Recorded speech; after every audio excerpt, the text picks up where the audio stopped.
The galaxy had always been a quiet place. Not quiet in sound, of course. The hum of distant stars, the pulses of radio waves, the endless drift of cosmic dust, but quiet in its balance. Civilizations rose and fell, planets turned in their slow dance, and the great interstellar network hummed softly, waiting, and then, without warning, the signal came. It was not loud, not dramatic, but precise and deliberate. A call, sent through the ancient stargates, reaching the far corners of nearby star systems. Many species received it. It was a puzzle, a mystery, a challenge wrapped in code and light.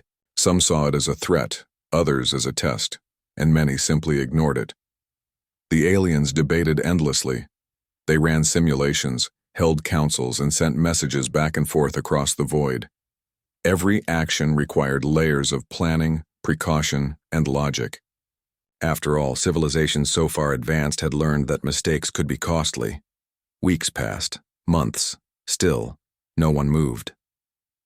Then the humans responded. It began as it always did with humans, a mixture of impatience, curiosity, and a hint of stubbornness. The message reached Earth's space agency just as the morning sun spilled across the Pacific. Dr. Alina Patel, Chief Communications Officer, was the first to notice it. Her console blinked with the soft, green pulse of the incoming transmission. She squinted at the code and frowned. "This doesn't make sense," she muttered, tapping keys. "It's not a distress signal. Not a warning either. It's asking us to come." Her assistant Jamal leaned over. "Come where?" he asked. "Somewhere in the Asterian sector," she said. "Coordinates attached, but it's old. Ancient, maybe. I don't know if we even understand the technology behind this." Across the room, the news reached the higher authorities, the people who usually delayed action for endless meetings. They argued, they cautioned, they debated whether it was wise to respond. Earth had resources, ships, and explorers, but why risk sending them to the unknown? Meanwhile, in a small hangar on the outskirts of New Mexico, Captain Ria Torres tightened her grip on the console. She was young, impulsive, and known for her tendency to leap before she looked. She listened to the debates on the comms channel and laughed quietly. "They're overthinking," she said. "This is exactly the kind of thing humans are supposed to do." And so, without waiting for all the committees to finish arguing, the humans prepared the endeavor. It was a sleek craft, not the largest, not the most armored, but fast and smart. Its engines hummed with energy, its interior smelled of polished metal and recycled air, and its crew was a mix of engineers, scientists, and explorers, people who like to solve problems, take risks, and occasionally argue over coffee. The day of departure arrived. Families waved, cameras clicked, and the world held its breath. Captain Torres stepped into the cockpit, her eyes bright with anticipation.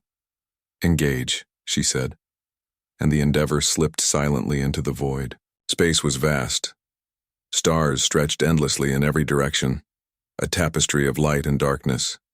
The humans worked together, checking instruments, sharing theories, and laughing when minor mistakes happened. Even in this small craft, the human traits were clear: stubbornness, curiosity, creativity, and a kind of restless energy that never seemed to sleep. As they approached the coordinates, the planet revealed itself. It floated in the darkness like a jewel, shimmering with colors they had never seen.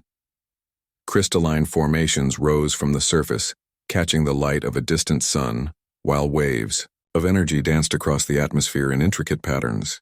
"Beautiful," whispered Dr. Patel. She had seen many worlds in simulations, in photographs, in theory, but nothing like this. Captain Torres grinned.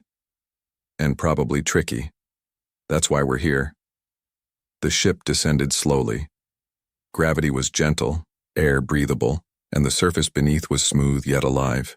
Strange structures, almost organic in shape, towered in the distance. They seemed to respond to their presence, pulsing softly as if acknowledging the visitors. The crew stepped onto the planet.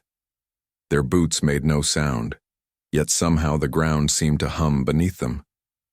The humans explored, their eyes wide with wonder. Where the aliens might have seen danger, humans saw opportunity. Where the aliens might have hesitated, humans moved forward. Dr. Patel approached one of the crystalline towers. It shimmered with light as she reached out. A pattern appeared in response, moving like a river of energy along the surface. Jamal gasped. "It's alive in some way," he said. "Or it reacts to us, maybe our energy, our emotions." Captain Torres laughed. "Of course it does. Everything interesting in the universe responds to humans eventually." Days passed and the humans continued to explore. They found chambers filled with objects that floated effortlessly, machines that rearranged themselves, and walls that displayed shifting maps of stars and galaxies unknown. Each puzzle they encountered was met with human creativity, improvisation, experimentation, and sometimes pure guesswork. At one point, a door-like structure resisted their efforts. It didn't respond to touch, voice commands, or even careful calculations. Finally, Dr. Patel spoke aloud, frustrated but hopeful. "Maybe we just need to approach it differently. Maybe it wants us to feel something, to act, not overthink." Captain Torres stepped forward, her usual boldness leading. "Let's try that," she said. They focused not on the mechanism itself, but on their collective curiosity, excitement, and willingness to explore. Slowly, the door glowed and opened, revealing a chamber filled with what could only be described as knowledge. Holographic displays of science, art, and history filled the space, offering glimpses of a civilization long gone. The humans realized something remarkable. The planet's systems responded to boldness, to curiosity, to emotion, qualities humans had in abundance. Aliens might have been too careful, too logical, too hesitant. Humans, often impatient and brash, had unlocked what others could not. They documented their discoveries carefully, sending information back to Earth in bursts of encoded messages.